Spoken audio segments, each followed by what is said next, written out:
Hello everyone, I am Dr. Ashutosh Pandey. I am a vascular and endovascular surgeon at Tender Palm Super Specialty Hospitals, Lucknow. So today we will be talking about vascular surgery. What is vascular surgery?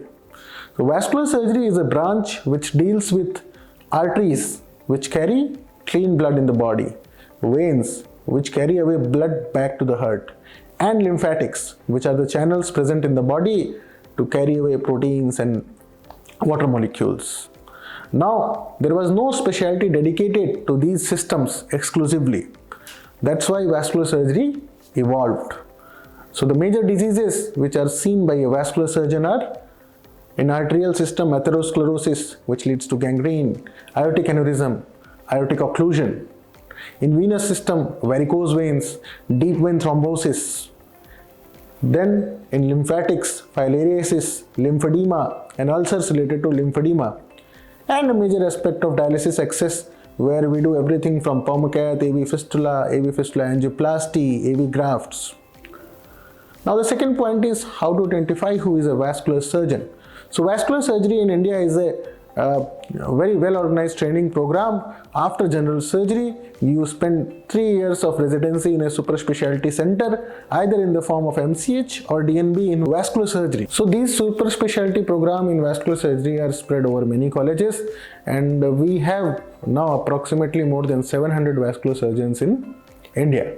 So important is to identify whether you are going to a vascular surgeon for these problems or not.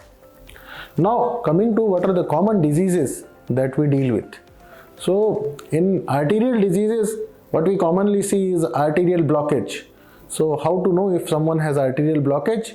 The initial manifestation is claudication, that is pain when somebody is walking, which later progresses to rest pain, that is pain when the patient is sitting.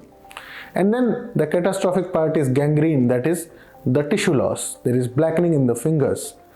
So what we do in these situations, we are the people who restore the blood supply in whichever form is best. It can be angioplasty, minimally invasive. It can be open surgery, which is done via vein or a bypass graft. Now, the important myth to understand is it's not always angioplasty which is the treatment for arterial occlusion.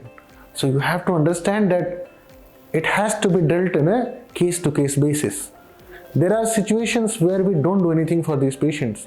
Say a patient has pain on walking 10 meters or 20 meters and he's not disabled much. Believe me, we are not going to do any much intervention if the blockage is in the leg arteries. This is called claudicant.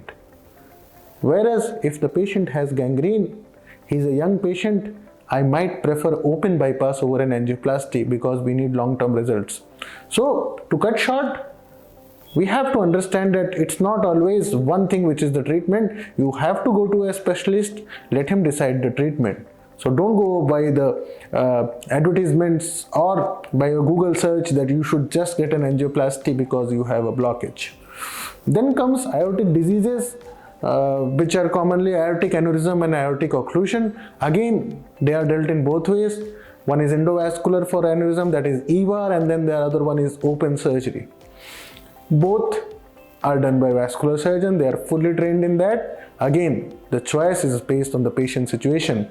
A healthy patient is best treated by open surgery, whereas a patient who is frail with comorbidity is best treated by a endovascular aneurysm repair, that is EVAR.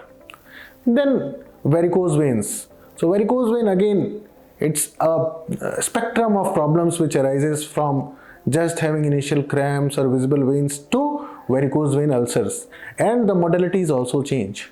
Sometimes we can just manage them medically, sometimes you need to do laser, sometimes you need to do compression bandaging.